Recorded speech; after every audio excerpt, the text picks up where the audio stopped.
tardes a todos. Vamos a comenzar con la entrevista. Vamos a empezar la entrevista con el maestro de la Universidad Cayetano Heredia, Luis Vergara, con referente a nuestros derechos de salud de maniatados. Nuestro tema central ha sido las estrategias de administración para poder mejorar la dispensación de medicamentos no ingresados en las postas de ATE Evitarte de este sector. Bueno, dar gracias a todos los asistentes y bienvenidos a todos los oyentes en esta oportunidad. Vamos a hablar sobre un tema muy importante, como el tema que ya les comenté. La Contraloría General informó que en cerca de la mitad de 1.575 postas médicas y centros de salud visitados a nivel nacional, no se encontró el personal de salud mínimo necesario para que puedan brindar una atención oportuna y de buena calidad a todos los pacientes del sector de las postas de Atevitarte. Es decir, que faltan médicos y técnicos, y a pesar de que el presupuesto público destinado al pago de personal y nuevas contrataciones de estos establecimientos de salud, en general se ha incrementado en más del 90% en estos últimos 7 años, al pasar de 200 millones a 381 millones. Bueno, como comentamos, este incremento de presupuesto que ha sido destinado a estas áreas no se ven reflejados, ¿no? En el tema del sector salud, porque seguimos viendo la ineficiencia. Bueno, asimismo, tenemos también el agrado de presentar nuevamente al doctor Luis Alberto Vergara Fernández, que es un especialista en salud pública y por el cual vamos a realizar un cuestionario. Les voy a pasar con mi compañera que se va a encargar de la entrevista, mi compañera Pilar. Continúa, compañera. Muy buenas tardes. En esta oportunidad, como ya les mencionó mi compañera, tenemos el agrado de la presencia del doctor Luis Vergara. Bueno, vamos a comenzar con algunas interrogantes que tenemos. Por favor, doctor, si nos podría hablar sobre usted, si tiene alguna especialidad médica, por qué decidió estudiar esta carrera. Buenas tardes, chicas. Como usted ya bien lo decía, mi nombre es Luis Vergara. Tengo bachiller en la Escuela de Medicina de la Villarreal.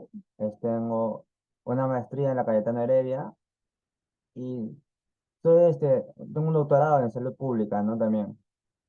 Soy médico trabajador.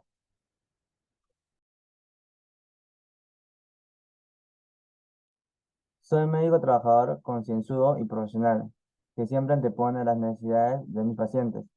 En todo lo que hago, me gusta trabajar en equipo, en colaboración con el resto del personal médico y los trabajadores del hospital. Me esfuerzo continuamente en ofrecer los mejores niveles de atención al paciente en todo momento. Desde que empecé a estudiar medicina, me ha apasionado el conocimiento sobre la salud. A medida que fui avanzando con mis estudios y he profundizado en este campo a través de las asignaturas y prácticas, confirmé que esta era mi profesión y lo que amé. Quería decir en cuerpo y alma. Ser médico es un puesto de gran responsabilidad en el que puedo ayudar a personas a vivir más tiempo y con mejor salud gracias a las mejores decisiones que tomamos y que tomo. Muy amable con su respuesta. Como segunda pregunta tenemos, ¿cómo reacciona ante situaciones de gran estrés o cómo maneja eficazmente el estrés personal en su trabajo como médico? ¿Nos podría hablar un poco más sobre ese tema, por favor? Lo primero que yo hago es gestionar las situaciones de manera rápida y calmada. Hablo con los miembros del equipo para obtener un apoyo emocional y una orientación a todo lo que estamos haciendo de manera profesional, para de que esta manera obtener un buen resultado. Las acciones normalmente que nosotros a veces tomamos son de mucho estrés, ¿no? O a veces las operaciones pueden salir mal o todo puede de un momento desbordarse. Más que todo tomo un momento de calma, me pongo a respirar y de esa manera yo mismo afronto y me tranquilizo y llevo a tomar las decisiones más claras.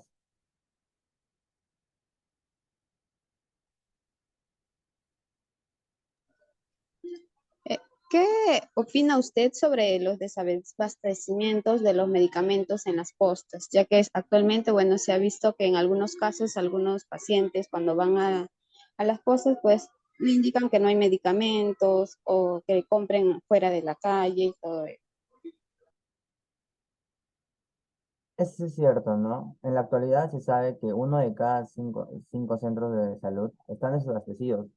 En esta situación se detectó el caso de medicamentos como el metamizol, el sulfametoxazol, el ceftriaxona, el mupiriciano y amoxicilina, entre más de 50 fármacos e insumos utilizados para el tratamiento de distintas afecciones.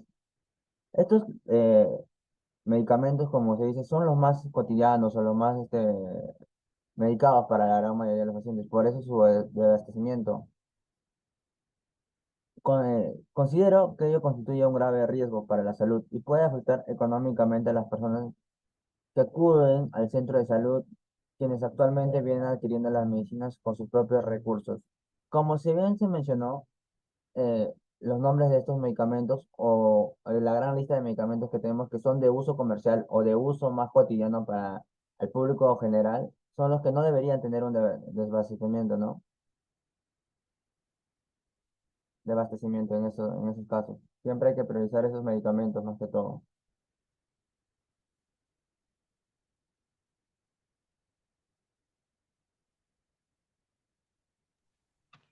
Siguiendo con las preguntas, ¿considera usted que se debería aplicar nuevas medidas para poder controlar el desabastecimiento de medicinas que hay en las postas de la localidad?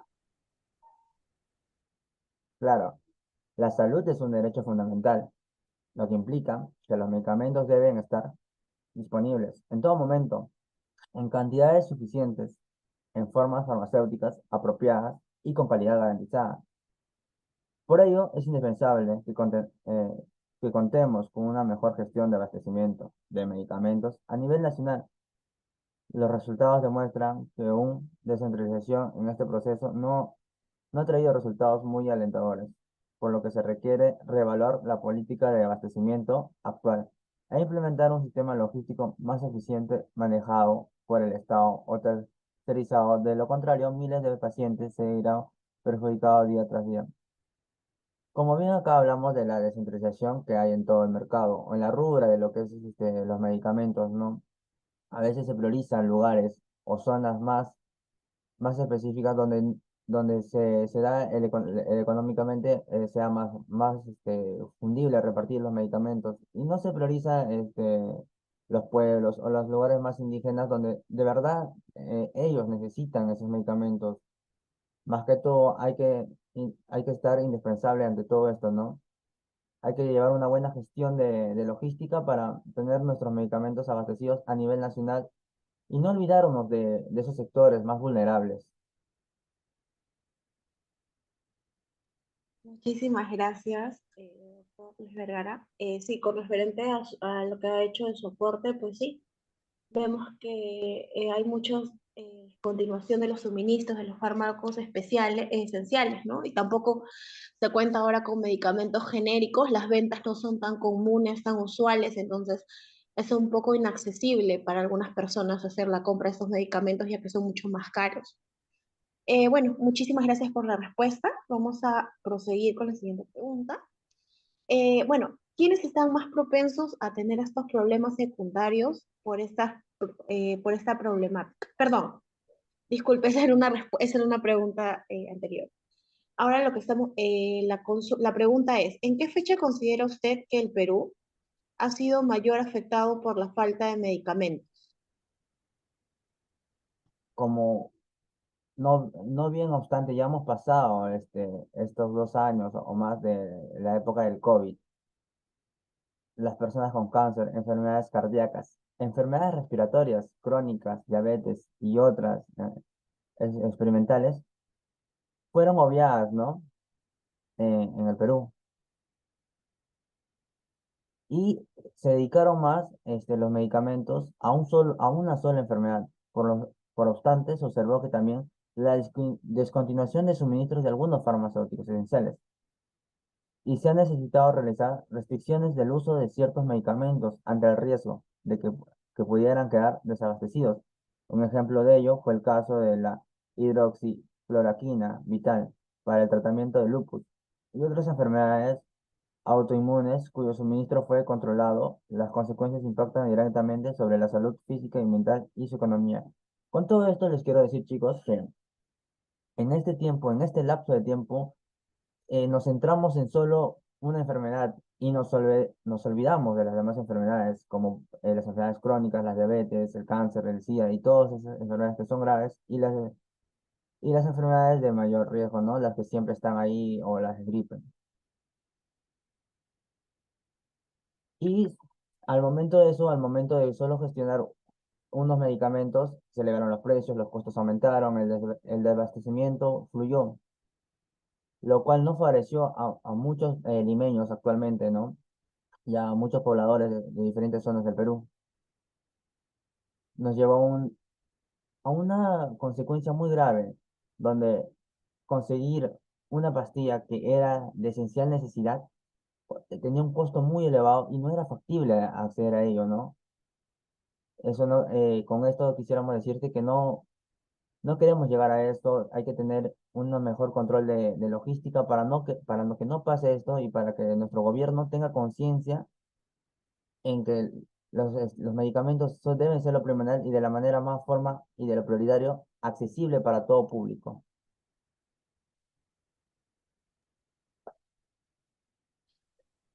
Muchísimas gracias, Luis Vergara, por la respuesta. Bueno, sí, pues, ¿no? Haciendo un recargo con lo que usted comenta, esto se ha revertido las consecuencias en el 2020 debido a toda la coyuntura que hemos pasado, que ha sido mundial, pero prácticamente nos ha afectado mucho más a nosotros como país por no tener la economía suficiente de poder enfrentar esta crisis sanitaria, sobre todo porque algunas personas estábamos más centrados en el COVID y no nos veíamos las otras enfermedades como usted hace mención, que sabemos que aquí en el Perú hay mucho más riesgo de las personas que tienen diabetes, ¿no? Y que es difícil de tratar y los medicamentos son mucho más caros, sobre todo la insulina. Bueno, muchísimas gracias. Pasando a otra pregunta. Bueno, ¿quiénes están más propensos a tener estos problemas secundarios por esta problemática? Eh, Señorita, bueno, se ha detectado que el 56% de centros y postas visitadas existe un sobrestock de medicamentos e insumos médicos prioritarios, lo que genera el riesgo de que estos puedan vencerse si no son distribuidos oportunamente y se produzca una pérdida económica. Contradictoriamente, en el 46% de establecimientos de salud existe un substock de medicinas y equipos médicos prioritarios, una situación que podría afectar el tratamiento de los pacientes.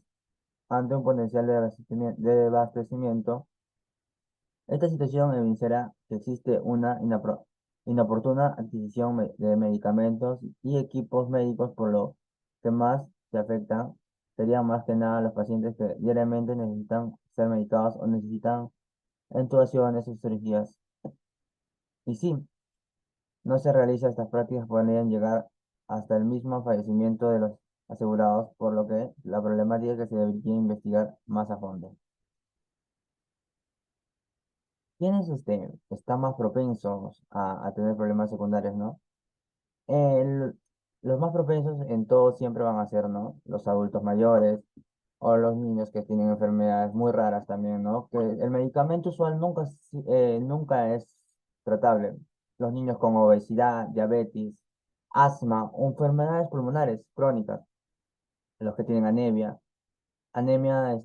falciforme o aquellos que están inmunodeprimidos. Todas estas personas son los más propensos a, a tener los efectos secundarios, como tú lo dices. Y hay que recalcar que, como bien se dice, casi más del 56% en algunos centros poblados de las medicinas ya están vencidas, lo que hace una alteración mucho mayor a tener esos efectos secundarios. De cual manera que la medicina, en vez de ayudar, en vez de sanarte, ya no produce ese efecto, sino que te puede llegar hasta uno de los efectos más graves, que puede ser la muerte, O lo más triste también, que a veces es quedarte entubado en estado vegetal, ¿no? Porque no estás consumiendo los medicamentos que sí o sí te van a ayudar a sobrellevar esta enfermedad. Claro, doctor Luis Vergara, muchísimas gracias por su respuesta. Bueno, sí, como usted menciona, todos estos temas, hay personas mucho más afectadas, los pacientes también que sufren de cáncer, los pacientes sobre todo pediátricos de cáncer que no tienen a veces su sistema inmune muy alto, los cuales son mucho más riesgosos a tener un retraso en su tratamiento, ¿no? Porque si no se les ayuda inmediatamente, las consecuencias pueden terminar hasta en la muerte, como lo menciona. Bueno, siguiendo con esta problemática que tenemos el día de hoy, ya básicamente para eh, seguir, le comento, ¿cuál sería la importancia que tienen estos medicamentos esenciales en las postas? Los medicamentos básicos y necesarios para satisfacer las necesidades de atención de salud de la mayor parte de la población propuesta inicialmente por la OMS con el fin de optimizar los recursos financieros limitados de un sistema de salud, la inclusión de un medicamento en la lista mencionada refleja un orden de prioridades y exclusión de ellos no implica un rechazo general de su uso, por lo que se considera esencial los medicamentos que cubren necesidades de atención de salud prioritaria. Su selección, dada la prevalencia de las enfermedades y su seguridad, eficacia y costo-eficacia de comparativa. Así que la selección de medicamentos esenciales existen estrictos criterios, que son los siguientes: prevalencia de las enfermedades, intervención de los especialistas en terapéutica, capacitación de recursos financieros, genéticos, demográficos, ambientales. El Comité de Expertos de la OMS selecciona el uso de medicamentos esenciales aplicando los siguientes criterios exclusivamente: medicamentos cuya eficacia y seguridad en una variedad de entornos poseen evidencia firme. La eficacia relativa de costos en consideración importante a la elección de medicamentos pertenecientes a la misma categoría terapéutica.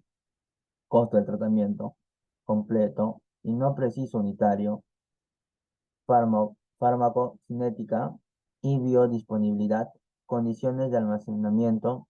Cada medicamento debe estar disponible en formas farmacéuticas que permiten garantizar buena calidad, incluida la biodisponibilidad, además de su estabilidad en las condiciones de almacenamiento y utilización. La composición de la mayoría de los medicamentos esenciales debe ser preferentemente de un solo principio activo.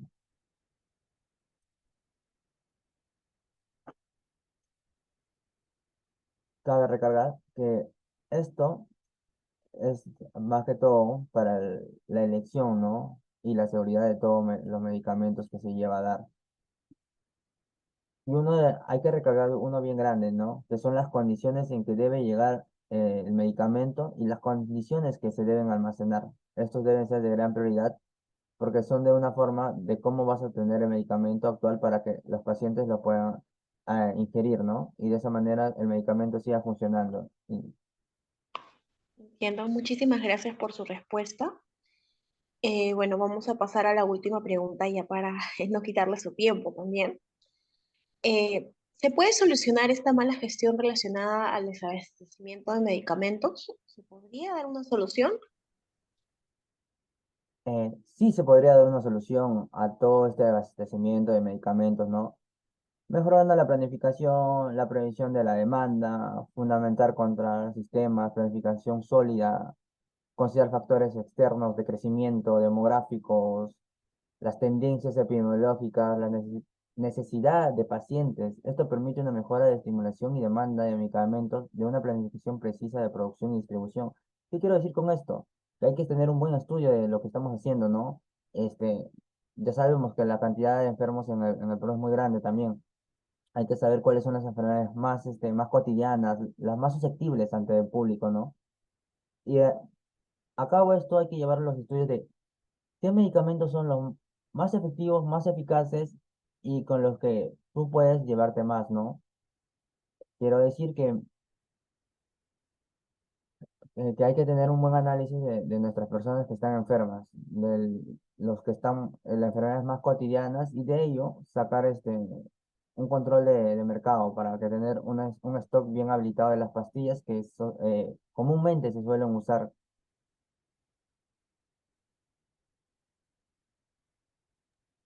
Muchísimas gracias por su respuesta. Y bueno, rescatando lo que usted nos comenta, bueno, sí, efectivamente se podría solucionar también eh, reduciendo los costos de fabricación hasta en un 20%, ¿no? Las empresas que usan la tecnología inteligente para las empresas de genéricos. Y así también las personas tengan mucho más accesible el costo de cada medicamento y puedan terminar sus tratamientos correctamente. Bueno, eso sería básicamente todo. Agradecemos mucho en realidad la entrevista que nos haya dado el día de hoy para poder también informar a la problemática que tenemos a todos los oyentes. Muchísimas gracias, compañera también Pilar, Bernaola, eso fue todo. Y bueno, por favor, los vamos a invitar a hacer una encuesta de satisfacción en la cual van a tener que responder del 1 al 5 conforme a cuánto les haya agradado este podcast. Y bueno, al final dejarnos un pequeño comentario de repente para poder mejorar en un próximo podcast. Muchísimas gracias. Hasta luego.